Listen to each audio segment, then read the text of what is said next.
Good morning, students. So today we will start with the topic that is cell, and moreover we will see the cell theory.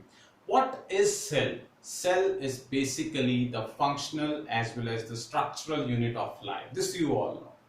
And you will be surprised that the cell plays an important role. First, Robert von Leeuwenhoek was able to see the cell, that is basically the live cell, and he described it very nicely. Moreover, he was able to tell that how the live cell is basically having its origin and how it looks. Okay. Moreover, then we were having the cell theory. The cell theory was given by two German scientists. First was the Matthias Sechleden. Second was the Theodor Sechleden. Okay, and what they have concluded we will study today. First I will talk about Sechleden. Basically in 1838 he examined the plant tissues, and Sechleden also explained that the plant tissues, they are made up of different types of cells. Then in 1839 Sechleden basically examined the animal tissues and animal cells, as well as he examined, he said that there is a very thin membrane that is called the plasma membrane, which was basically examined by the Sechleden. Got it? Now, limitation. What was the limitation of this cell theory?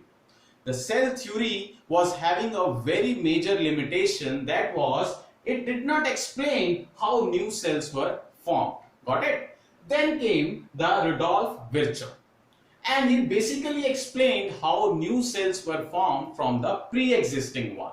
And Virchow also explained us that cells, they have the hereditary material that has to pass from one cell to another. Here basically we are talking here about the prokaryotic cells.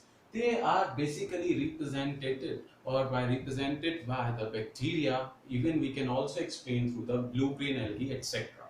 And if I am talking about the prokaryotic cell, I am talking about the primitive cell. Okay, primitive means that is quite older, earlier cells. Okay, now it contains the cell wall that is surrounding the cell membrane.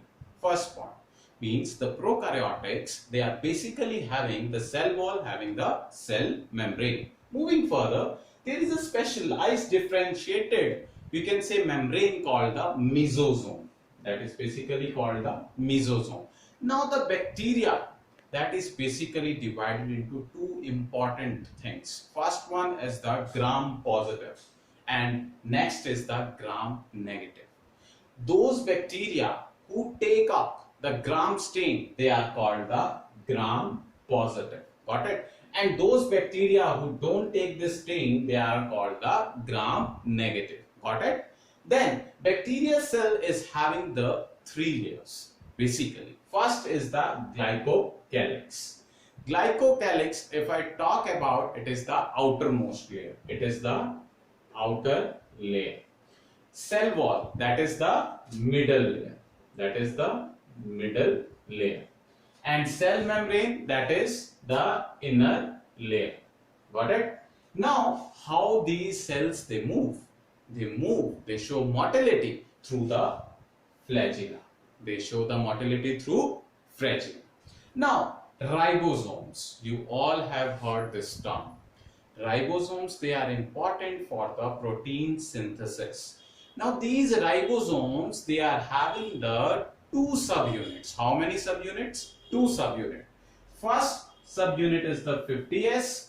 Another subunit is the 30S. Now one question will be there in your mind, how the reserve food material is being stored in the prokaryotic cells. The reserve food material is stored in the prokaryotic cells in the form of the inclusion bodies. Got it? Thank you.